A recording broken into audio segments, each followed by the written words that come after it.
defines a generation. Music is a soundtrack of revolution. Music is a soundtrack of movement. Music is a soundtrack of cause. There is an intersection of politics and pop culture that you didn't even know existed. There is some boy, some girl sitting in a cubicle along K Street, somewhere in DC. A boy, a girl sitting in a cubicle along a hill with a capital with a dome who has single-handedly decided what you wore today. Whoa. Mike Muse is an industrial engineer, a music executive, a political architect. He breaks down the intersection of politics and pop culture. This is the Mike Muse Show.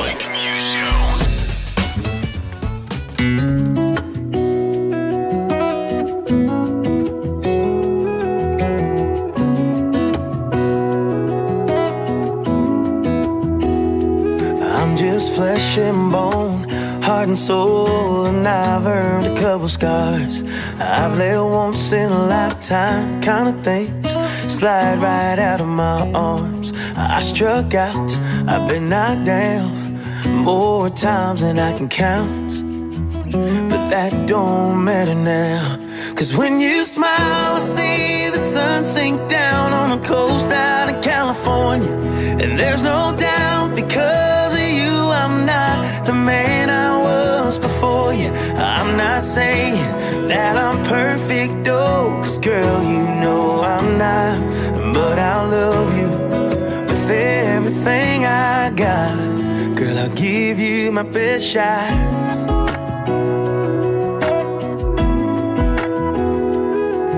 You saw a spark inside of me that no one else could find. Your good morning eyes, they get me high. Girl, you're always on my mind. 'Cause when you smile, I see the sun sink down on the coast out of California. And there's no doubt, because of you, I'm not the man I was before you. I'm not saying that I'm perfect, oh, 'cause girl, you know I'm not. But I'll love you with everything I got. Girl, I'll give you my best shot.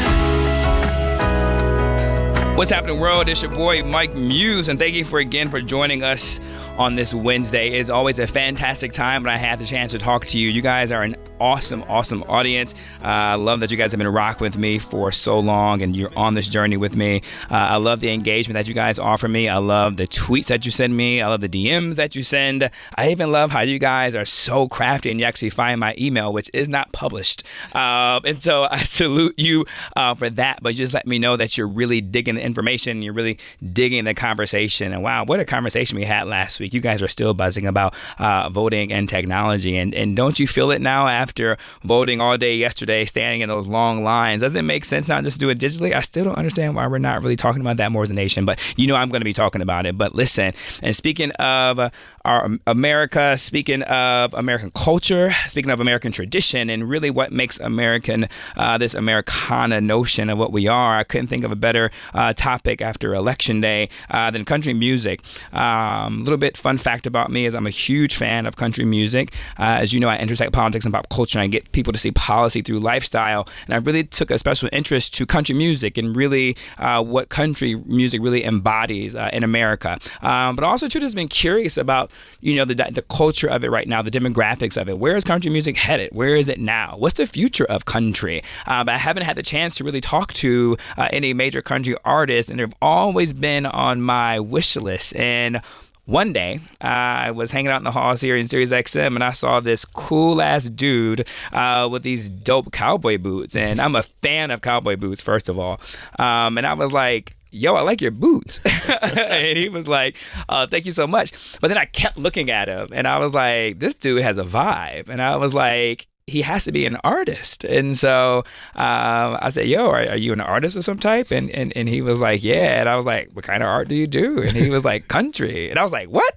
Black man country with this type of swag? Like, what's going on? And I was like, I stopped everything, and I was like, bro, you don't know me, but I got to book you on my show ASAP. Like, what are you doing right now? And then he was like, well, Mike, I can't do it right now because everybody in the world wants to do it right now. But I definitely love to come back on your show. And he's a man of his word.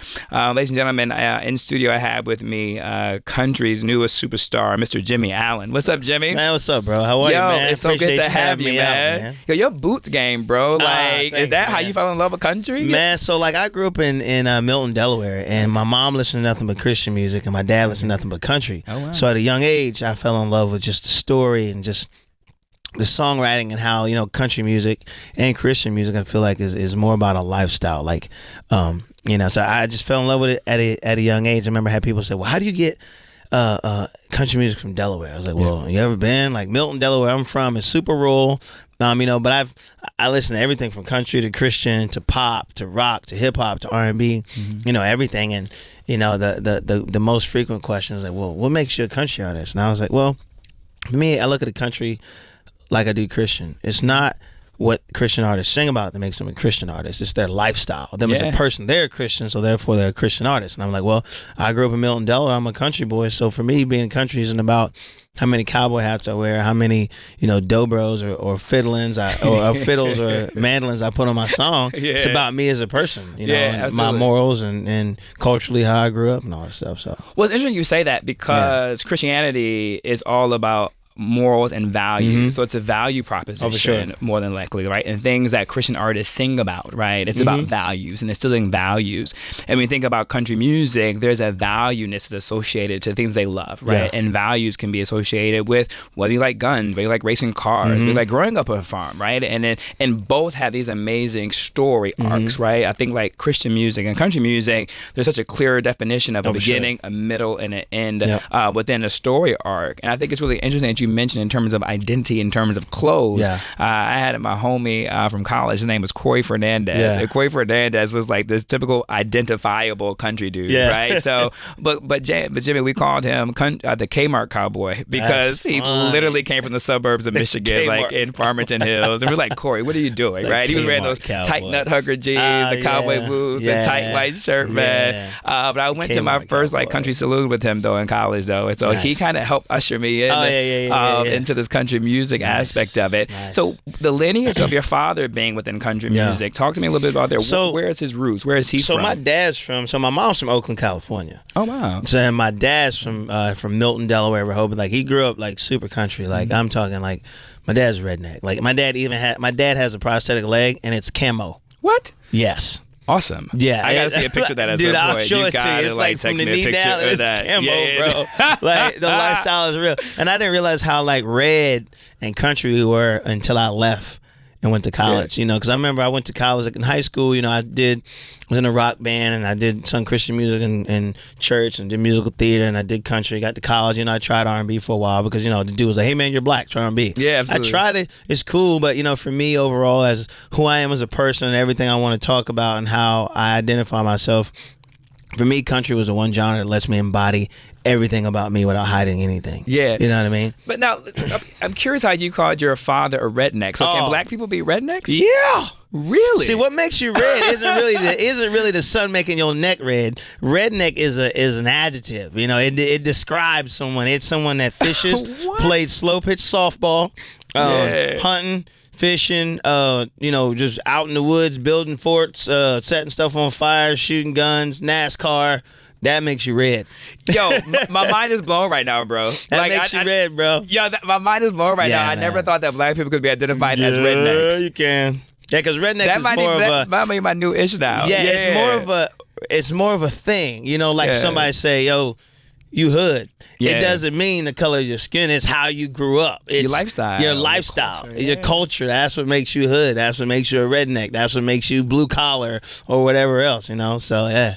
I mean, listen, Jimmy, my citizens and listeners of the show know I never prepare any questions. I never know where any conversation is going to lead me. So now you're leading me down a whole... There's so much things that are now popping into my head that I really was not popping into my head before then. Yeah, dude. So how you blew my mind just now, like, do you think your position within country music now is to really disrupt this notion of what a country singer could be? Man, I think my place is really not really to disrupt, but just to bring eyes on the fact that you can be yourself. You know what I mean? I feel like there's more than one way to do the same thing. I feel like no matter where you're from or what you look like, should not stop you from pursuing a certain dream, no matter what your career is. You know, I feel like for so long, you know, we've been systematically programmed to fall victim to stereotypes, to where we let stereotypes limit us from possibilities. And I feel like a lot of times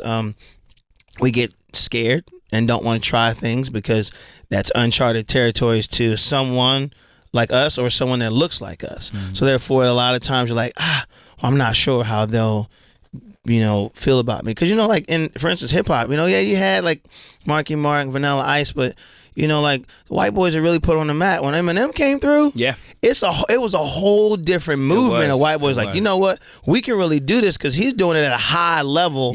And people in the black culture respect Eminem. So the same thing with country. For me growing up, you figure you had Charlie Pride, had D4 Bailey. He was an instrument guy at the Grand Ole Opry, so I knew about him.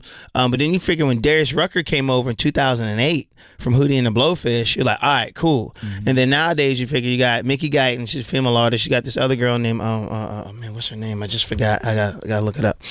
Tierra. Okay. You got myself. You got Kane Brown.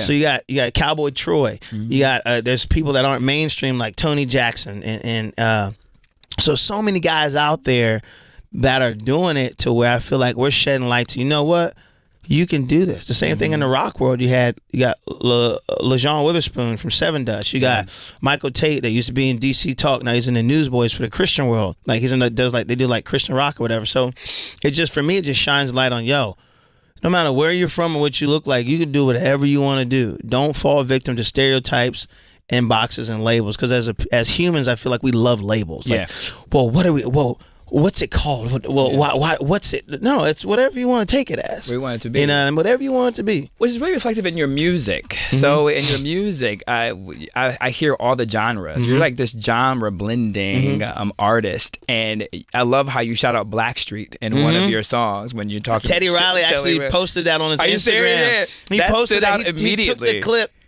from my Instagram page, and he posted it on his Instagram. I got a bunch of followers that day too. I can imagine, because it threw me off when you did that. I mean, again, you just don't know. That's why I've been so excited to really talk to you. And listeners, be sure I want you guys to get engaged in this conversation. Definitely tweet me at I am Mike Muse, MUSNSAME, and tweet us here at SiriusXM Insight Channel at SXM Insight to get involved and engage in this conversation. So you mentioned a lot of the black artists of country music. What I find most fascinating, so I'm a fan of all music, and I'm a lover of all music, of all genres. In particular, I love history of music.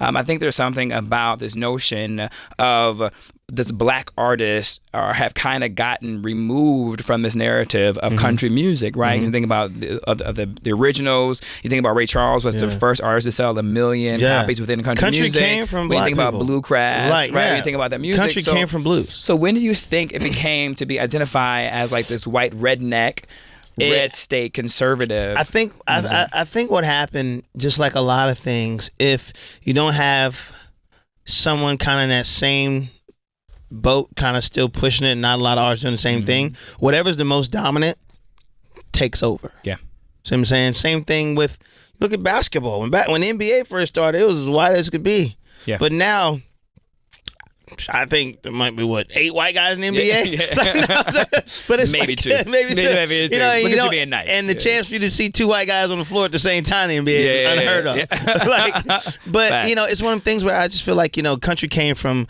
I feel like, blues and gospel and bluegrass, and then all of a sudden, it kind of, the interest in the storytelling, that was almost kind of close to the same movement as the Motown movement. So what happens is, if you have more of the rhythm and the Motown thing happening over here, to where the country is cool, it's less moody melodically, but more in depth as far as the story. And at the time, the groove was in. So it's all about the groove. You want to say something, but the groove was in. So I feel like a few more artists kind of came in and just took a little bit more Western, and I feel like it kind of went that way because everybody wanting to get into country at the time had that Western feel. So you just went straight that way. So people tend to flock to what's most comfortable to them, and also what their influences are. Because if you think about it, like where country is now, like a lot of people say, well, this artist isn't country, this artist. We're all country, like, but the thing is, it's our influences. Because a lot of guys like George Strait and Garth Brooks and all them, they didn't grow up listening to Michael Jackson and Usher and Jay-Z and Tupac and all them. But we did, like, from myself to Florida Georgia Line to Sam Hunt to Thomas Rhett. Like, you figure Florida Georgia Line got Nelly on a few songs. Yeah, they do. Yeah. So it's like your influence has changed. I don't feel like it doesn't make you country. Yeah. It's just expanding, and it's pop as a country song might be. If you hold it up to a pop song, you will quickly see what's pop. Yeah. And what's country. Just like my mom, you know, she says, you know, my gospel music, her Christian music is stuff they used to dance to in the club. I say, yeah, no, Mom, I can hear a clear difference between DC Talk, Kirk Franklin, and club music. Yeah. I can hear a difference. Like I can too, big as well. Difference. Yeah, you know what I mean? And I love some Kirk Franklin too. But to her generation, Kirk's this new age gospel, and they're like, whoa, we used to dance to that. But they do love remixing Mary Mary though into like house music. They do. The first time I heard it, I was in Amsterdam on spring break, and I was at this nightclub, and I felt super weird. Dancing the right? shackles? Yeah, I'm originally from Michigan, right? Bro, That's what it was, listen, the shackles on my feet. That's exactly what it was, and I felt so awkward. I You're actually like- didn't move, but I was like, yo, this is banging. Yeah, but then I'm like, this is so sacrilegious, Bro. right? But I'm like, yo, this is banging. Listen, right? man, I was in high school, and so my old high school, we used to have these parties in the basement of this Catholic church, which is already weird. Already so weird. people bumping and grinding in the basement of a Catholic church. Super strange. And then all of a sudden, you could tell all the black people in the room that go to church. Yeah. Because all you heard was, "Oh, my people, do you want a revolution?" We were like, wait a minute. We're like sitting there bumping and grinding and dancing. The girls, no crying, no nah, politicians, nah, everybody trying. We're like, Nope. Me and my boy Derek looked at each other like, we're not dancing to no Kirk Franklin. No, because you're gonna get struck down, Bro, That's when, telling you. the Jesus and lights gonna I come was like, down and strike you down right man, now. I don't do it. Yo, listen, I know you guys are listening to us live right now, maybe in your cars, maybe at work, maybe your cell phone, but make sure I'm going to put this video up on YouTube. You have got to see Jimmie like groove. I thought I was expressive with how I talk. Like, Jimmie literally dances when he talks, right? When you tell a story, bro. Like, you were meant to be a star. I'll be into the stories, bro. Okay, got it. Like, okay, I get it. I get who you are now. Like, I get a little animated. Yeah, A Star is Born. Literally, the movie's out right now. I think get a little animated. Yeah, I love that, right? I think that comes out I want to see that movie, too. I haven't seen it yet, but I think everyone we'll is see it raving tonight. about it. I'm We'll curious see to see tonight. if Gaga gets a chance to We'll get see it. nominated for an Oscar, so we'll catch to amazing. that. Yo, but and speaking of, in terms of just people who have like disrupted genres and blend genres, I think, and have not allowed something to define who they are. I think Lady Gaga is exactly that, and also too that what makes a country music so interesting. And so I was having a conversation recently on the Mike Muse show with the executive director of the Grammy Foundation, the Grammy Museum, and so he curates all the exhibits, and so he and I went down this rabbit hole. I got to send it to you in terms of the different places and position of genres of music and how it relates to cities and rural, north versus south. And he and I both came to the same conclusion that I don't believe country music is just for conservative red state individuals. I think it's happening within the major cities too as well. I believe that is happening movement north. I call it my boy Dave Coleman, who lives in the suburbs of Chicago. And a few years back, him and his now wife were listening to like Sade and like drinking wine, and all of a sudden like he's going to country music concerts like every day, right? And that's when I knew a shift had occurred, right? Dude, it done So do you shifted. see that when you're out on the road? Like, do you see your fans? Do you see a different dynamic and demographic of country music? And then what do you attribute that to? So I'm curious myself. I see a huge difference. And my plan from the beginning was I wanted to model my career after Michael Jackson to the point where he himself was a genre.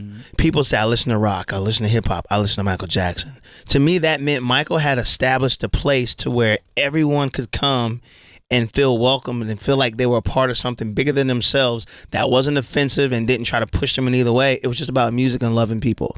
And that's why purposely, for me, what I do in my music, I purposely don't curse in my songs. I don't have any sexually explicit lyrics. One, because I promised my grandma before she died I'd never do it. Yeah. And two, I just feel like you have something to lose. I want my music and my concerts to be like the Disney World of music. Yeah. I don't ever want a parent to feel like they have to turn a song off when I'm singing because you don't know what I'm going to say. Yeah. So for me, I feel like the shift started happening to when, music felt country got a little bit more inclusive as far as like the artists kind of branching out and really showing their influences, whether it's rock, whether it's Christian, because you figure out a lot of country artists that are open about, their faith. Yeah. And they put that in the song, so that welcomes the Christian community. You have artists like Sam Hunt and FGL that says, hey, we're in the hip hop and R&B, and they put the Backstreet Boys on a song, put Nelly on a song. Tim McGraw even put Nelly on a song. They had a song called Over and Over Again. So that welcomes in that community. And then you figure you have people that are into like rock.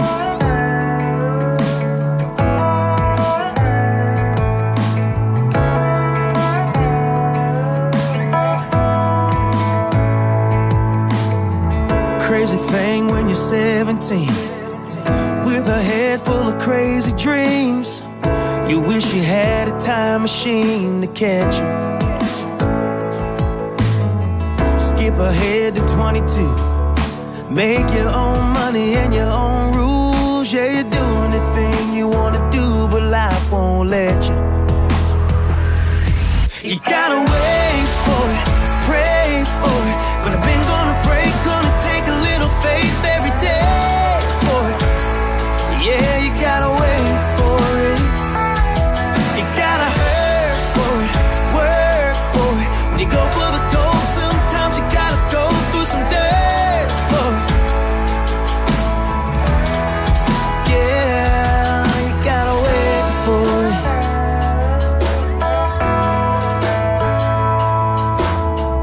Why you wanna wish your life away? You know you're gonna look back someday and wish you were right here where you're standing. You only get one shot, so live and laugh and love a lot, and life will be a lot better than you planned it. You gotta wait for it, pray for it, but I've been gonna break, gonna take a little faith every day for it. Yeah, you gotta wait for it. You gotta hurt for it, work for it. When you go for the gold, sometimes you gotta go through some dirt for it. Yeah, you gotta wait for it. First kiss, first set of wheels. Dream house up on a hill with your girl, sitting there in your rocking chairs with silver in your hair.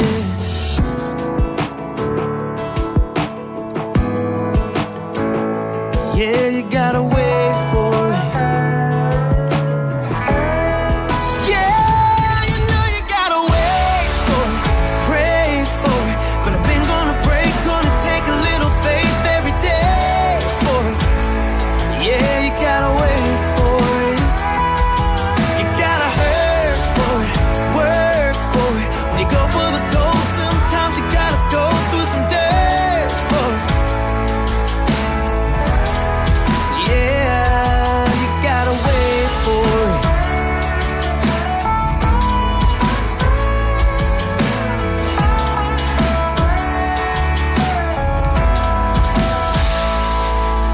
Ladies and gentlemen, the sounds you were hearing is from my man, Jimmie Allen. Jimmie Allen, we're going to be playing your music all day, my friend. Like, I absolutely love this album. I don't know if it's just things I'm going through right now personally in my life, but it was so reflective, right, of what I'm doing. In particular, before we went to commercial break, I was talking about that song, Every Tractor Ain't Green. And it's just such great metaphors, an allegory of life, right, and perceptions, right, and what one could become. And when I wrote it intentionally, I was writing with a guy named Tim Nichols who wrote Live Like You Were Dying for Tim McGraw, and a guy named Brandon Hood. And we purposely, Tim was like, how do you feel about writing a song about being a black guy in country music? And I said, let's do it. Let's talk about it. I just wanted to paint the picture that, you know, the stereotype for a country artist is you had to be a white guy from somewhere in the South. Yeah. And that's not true. Like, there's country everywhere. There's country boys of all different colors and races and cultures and backgrounds. And for me, after you dig through that, it just shows, you know what, you can be whoever you want. It's women that get told that's a man's job, or men that get told, hey, that's what women are supposed to do, or you shouldn't do that because you're from here. You should wear this and blah, blah, blah. It's like, man, listen, all tractors ain't green. There's more than one way to get the same job done. Yeah. So, well, with that being said, I mean, let's just go there, right? Yeah. Because, you know, a lot of black people talk about that. Like, you know, when we're in the presence of our own private homes and we're hanging out with our homies, it's like, how can Darius get up there and perform in front of all those white people where a lot of us assume in the southern states may have different biases associated with it? So as you get up there and perform in those white spaces, like, does that go through your mind? Are you thinking about that? Have you ever thought about that? that? Have you ever been nervous? Yeah, years in ago. terms of the reception that you receive. Yeah, years ago I was, but man, I can honestly say, bro, it's been great. Like, there were two crowds I was nervous in front of singing of: Toby Keith fans, Okay. and Kid Rock fans. Because Kid Rock has a lot of black fans, but then he's got a lot of fans that you're not quite sure. Yeah. I say one thing. We played the Kid Rock Fish Fry Festival or whatever in Tennessee, and I played, and I'm looking out at this crowd. I'm like, oh man, this is not going to be good for me and my black skin. This is not going to be good. So my band walks out on the stage holding their beers up and everybody's cheers. And I said, man, when they see my Michael Jordan face come off the side of the stage. Oh, man. Awesome. But I walked out there. Yeah, that's what we're thinking, bro. I walked out there. They loved it. Do you think you're able to be more comfortable? You have a pedigree being in country with your father, and so you're used to this dynamic, if you will. But what I'm noticing is that there's been an expansion of inclusiveness, and in particular is just because of what country music artists now are willing to talk about, right? They're willing to talk about race issues and dynamics. They're willing to talk about the LGBTQAI community, right? They're willing to talk about same-sex dynamics and partnerships in songs, right? And so do you think as a result of the topics and the subject matters of songs changing, right, and an artist actually taking a stand on these issues is actually one opening up the fundamental fan base of country while attracting other individuals into it? Yeah, man, for sure. I think when you brush over things and people don't know where you stand on certain things, they're a lot more reluctant to kind of come in because they don't know how you might feel about them as a person. But when people know where you stand, I tell people all the time, I'd rather know where you stand, whether I agree or don't agree. At least I know where you stand, and I can base my decision on what I want to do off of the information that you've given me based on your platform. So for me, I think it's great for people.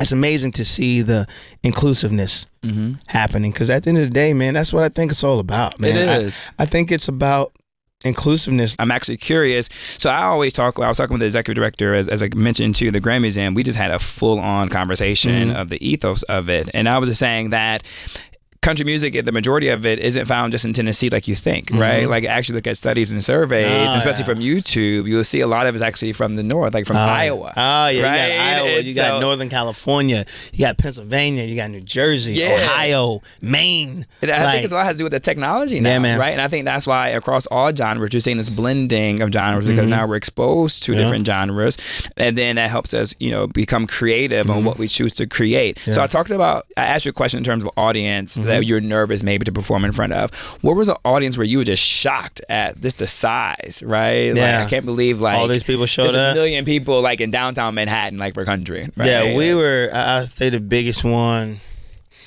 Where were we? Let's think.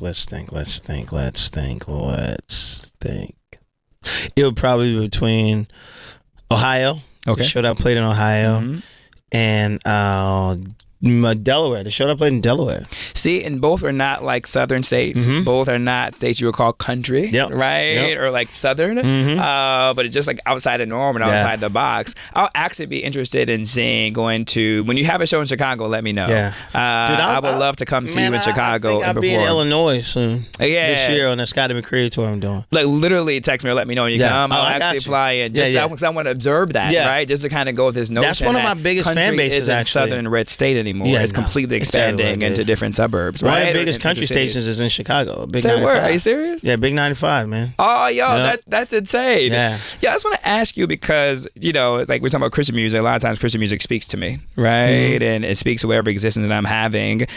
You, man, your writing, I feel like it's just so personal. Like, what makes you open to being that vulnerable when it comes to your music and opening up about your stories and about your past? Because I can't believe, because I do love country music, but I always don't relate to it, right? It sometimes doesn't hit me that way. But with I was like, track for track, I'm not skipping anything. Yeah. I'm a huge music fan. And I learned a long time ago from different writers and artists that you're not writing songs to entertain other writers. You're writing songs for your fan base. And when writing and recording, I try to write and listen as a fan. If I was a fan of myself, what would I want to hear in this moment?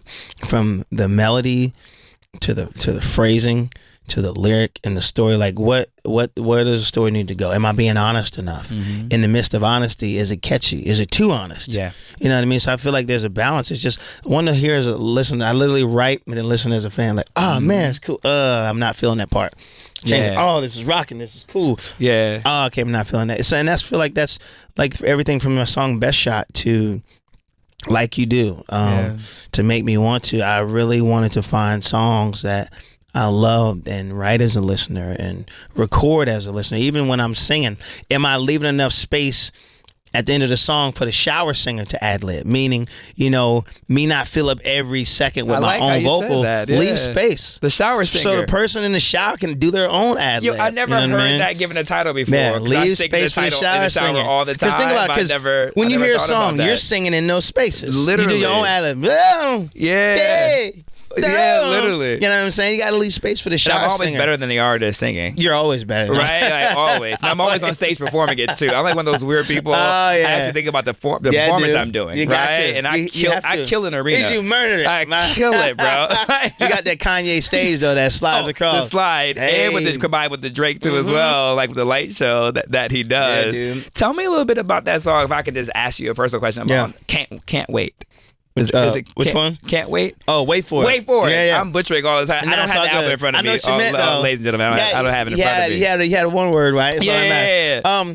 For me, Wait For It is about... Because that really spoke to me these last couple of days, too, as well. Just on my own journey and my trajectory. I'm having an incredible ride, incredible journey. And I always tell people that it's never a marathon. It's never a sprint, but it's a marathon. And I think a lot of things I've had to wait for, right? And I feel like now things are just opening up for me. And so I'm just curious, like, what was the inspiration for that for you to write that song? So Wait For It is a song. I didn't write that song. The cool thing about country music is we're open to outside writers. Okay. I say what spoke to you. So my manager Ash actually wrote that song with a guy named Steve Williams. And Steve actually, you know, him and Ash signed me to my pub deal. I was in another write. I was writing a song with another artist, and Ash texted me over a few songs and said, "What do you think about these?" I heard Wait For It. I immediately left my write. I said, I need to record this song. Because when I first heard it, because I moved to Nashville in 2007. I didn't get a record until 2017. And those 10 years, I lived in my car for 4 months, went 3 or 4 days without eating. I was writing songs on a day, working at Bonefish Grill from 4 to 10, and Walmart overnight stock from 11:30 p.m. to 6 in the morning. I was a janitor. Had every job you can imagine. And I really felt like I built patience. And I feel like you can build character. So Wait For It, for me, was learning to be patient, remain confident in yourself, and invest time to get better at your craft, but also realize that not everything's gonna happen right away.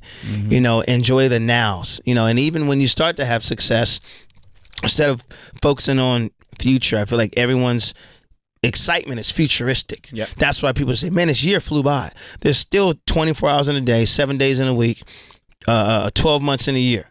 You know, so the time doesn't change.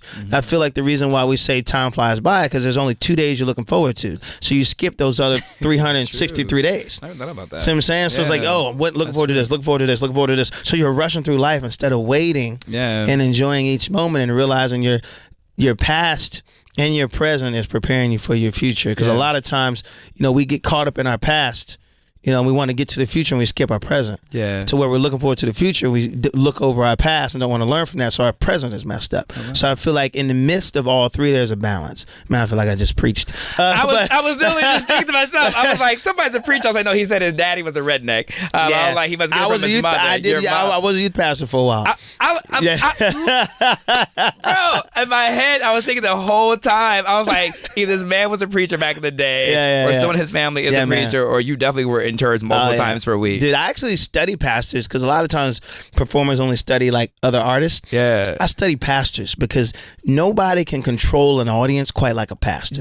How they'll get you all riled up. And God said that you need to sometimes slow down and look at life. And pastors know how to pull you. Come on, Bishop. So I study pastors, man. Bishop. Like I study Stephen Furtick. I study T.D. Jakes, John Gray. Creflo. Creflo. Creflo Dollar. You got Devon Franklin. Allen. Yeah, which was dope, by the way. Yeah, huge fan of Divine, man. Actually, he's SDA. My mom was actually Seventh-day Adventist too. I grew up Seventh-day Adventist too. Oh, you're SDA. Yeah, man. man. Y'all the real ones. Yeah, y'all like serious Christians. Yeah. Well, like I think y'all have like Jesus on like speed dial. Oh, speed dial. Like pretty much. You man. And the Mormons do as well. The Apostolics, they have it. There's a bunch of other ones. Pentecostal. Yeah. You can't tell Pentecostals nothing. Yeah, bro. I grew up SDA. I don't know what my dad was. My dad ain't been in church so long he forgot what day of the week it falls on. But my dad's family was like AME and Baptist and stuff like that. So I grew up Baptist. Yeah. See, now I'm more of a non-denominational guy. You know, when I get a chance to go on over there, I'm more about the relationship. Yeah. You know, than the building thing. But yeah, man, I feel like, you know, we need to focus more on the present and learning to wait for it, and not only wait for what we're looking forward to. In the midst of waiting, open ourselves up to new opportunities to get better and also help another person. Because you never know, in your waiting and helping someone else, that's how you become the most fruitful. See what I'm saying? Because you never know how that's going to come back to you. So I think you might be the first motivational speaker that I've had on the show. I normally don't like invite motivational speakers to come onto the show, and you done snuck in. I see you snuck in. I'm like, am I feeling inspired right now? I'm like, where are we going with this right man. now? I don't know if I should pull out 7 steps, write some notes right now, or if I should pull up that Bible I'm actually app working on on 2 my books phone. right now, man. You're working on 2 books 2 right books. now, So too? I had a book on my life that I'm working on, but I also have this child's book I'm working on, and you know, I got a few different concepts about this guy that's trying to get to the other side of this mountain where he's been told where the gold is, and in the midst of his journey, you know, I'm incorporating things that I experienced in my life. You know, people saying you shouldn't do this or you should do that, and they're coming in as like trolls or like a bat or like a stone man, and they're different characters, but they pose as you know, distractions, trying to disrupt little Johnny from getting to where he's going, man. So. You know, it's just, clearly you can see my smile, and I knew I liked you out the gate because of your boots, right? But I didn't know I was going to love you. Thanks, man. I am love you back. I'm become like an absolute like just fan, just sitting here listening to you. But I understand now why you are going to be such a major force within the music industry, and then a major force within American arts and culture, because there's so much that's inside of you. There's so much that goes part of your constitution. And I think artists that don't make it don't have anything in them to give. This is gonna sound super duper strange, but I had this feeling about SZA. Are you up on? Do you like SZA? Man, I'm a huge fan. Never met her. Found out we went to the same college around the same time. She went to Delaware State right as I was leaving. Oh, no way. Yeah, she went to Delaware State. So SZA, if you're listening, shout out to you. I want to meet you. No, I literally think you guys should do something together when it comes to that. That would be because awesome. I had the chance to interview her. Yeah. And she was so wildly fascinating. The conversation went in so many different places. And finally, I just had to stop and ask her, like, what is your constitution, right? Yeah. There's something that's inside of you that's making you be able to take any question that I'm lobbing at you into so many different directions, but then fill it with such authentic answers when it comes to that. And I feel, and then her career now is just insane. Huge fan. Right? But I think listeners, if you're out there, I think you can relate to when you see an artist and they have so much more than just performance. They have like something to say, and I think I get it. I think how you said how you're a studier, right? And so by you even examining preachers, right? And the cadences and how they can command an audience. I had that thought, Jimmie, when it came to Creflo. So follow me with this, for example. So he has a satellite church here in New York City, and so we go on Saturdays. But when I go to the home base in Atlanta, I have family in Atlanta too as well. So me and my mom, we were walking up to the dome, and I just seen like these masses of people, like just kind of just almost like cattle being herded into this dome, right? Into these doors. It almost became like a funnel, if you will. And I had this moment of observation. I was like, it's amazing how one man can command individuals to get up out of their bed in the morning, drive a distance, and being stuck in traffic in Atlanta, right? To Surrounded by strangers, and just flocking in to hear this word of God, you know, if you will, and his command over it is so perfect. I actually never thought about that outside outside of just the context of church. And so in the context of artistry and performance and arena, you're so right, man. Because there's a need, man. And within all of us, whether it's church, whether it's music, there's a need to be fulfilled. There's a need to be accepted and to be welcomed. And I feel like if you can tap into it, not take advantage of, but tap into it, and you feel that with some substance and you're authentic in your delivery, that's where I feel like you build your lifelong music listeners, your lifelong fans, whatever you want to say. That's what, because we all want to be identified as something. That's where the label comes from. That's where categories come from. That's where, honestly, music genres come from. That's where denominations within religion comes from, because everyone wants who looks like me, who believes this thing kind of like I do. Same thing with languages, same thing with skin color. Like we need titles. We crave this feeling of being welcomed, to where pastors have tapped into it. And if artists can tap into that same thing and kind of give them what they need, if you could be a shoulder for them to cry on in a song, if you can be a friend that's giving them a kick in the butt through a song, like get your life together, get off your butt and go chase your dreams. If you can be someone that's kind of understanding, like there's so many ways we can find ourselves in people's hearts. In the right way, you know what I mean? So I just try to figure out ways to, remain who I am, but yet feel a need. So for me, being in music isn't just about me being successful and getting money. It's about me sharing a message of never giving up. Absolutely. Of hope, of chasing your dream. And I feel like if we can make that connection, that's why I'm open with, sharing my story about struggling. I'm open with talk about being a dad. My dreams and ambitions, being told no, because I feel like the more layers we remove, I'm open to talk about my relationship with my grandmother. Like, for instance, my grandma, I got it right here.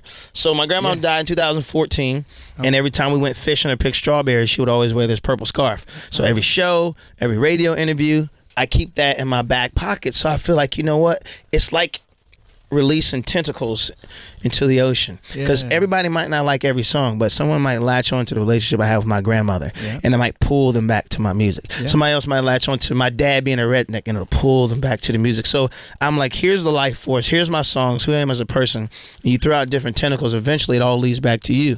Now when they come to you, I feel like it's our job, it's our obligation to give them something good, something tangible, something that's going to help magnify their life. So. Jimmie, I went to school for industrial engineering, but when you say what would have done if you can look at it differently, and I always think about like art history, because I love like to curate, right? And so I feel like I just curated a conversation. I think it's a perfect place to end it, because we're ending where we actually started, and where we started was country and religion, right? And it's exactly where we ended by chance, right? Man. And I think that's a message in of itself, right, about values, right, and the intersectionality of different worlds and genres, and it can be one, right, and it still can have impact. Jimmie Allen, thank you for being such an amazing human being, such a talented, gifted artist. I cannot wait to see all the #1 albums you're gonna have, all the arenas you're gonna sell out, and the difference you're gonna make in this world by just being your authentic self, and you just showing up in spaces. And I hope you never underestimate that, right, in terms of just your presence showing up in spaces. And what that can do to change mindsets and change narratives. Jimmie, how can people reach you? So you can find me on all the social media platforms at Jimmie Allen, JIMMIE. ALLEN on the Twitter, the Instagram, the Facebook, all that good stuff. All that. As I get my handles out, you're playing DJ still, so be thinking about the song that you want to wrap the show with. So ladies and gentlemen, you always reach out to me at I am Mike Muse, MUS and Sam E. And as always, here on Sirius Insight at SXM Insight on Twitter. And Jimmie, what song should we close out with, bro? So this is Jimmie Allen. We're closing out today's show with a song that's very special to me. It's about be yourself, be your authentic self. Don't let titles, don't let people try to put you in a box that you do not belong in. Be yourself. The song's called All Tractors Ain't Green. My favorite. Yeah. Hey! And we out, fam. I learned back when I was young. Be who you are, know where you're from. And we ain't gotta be just alike. Not everything is black or white. All guitars don't sound the same. Can't judge whiskey by the bottle. Might go against the grain of that country boy motto.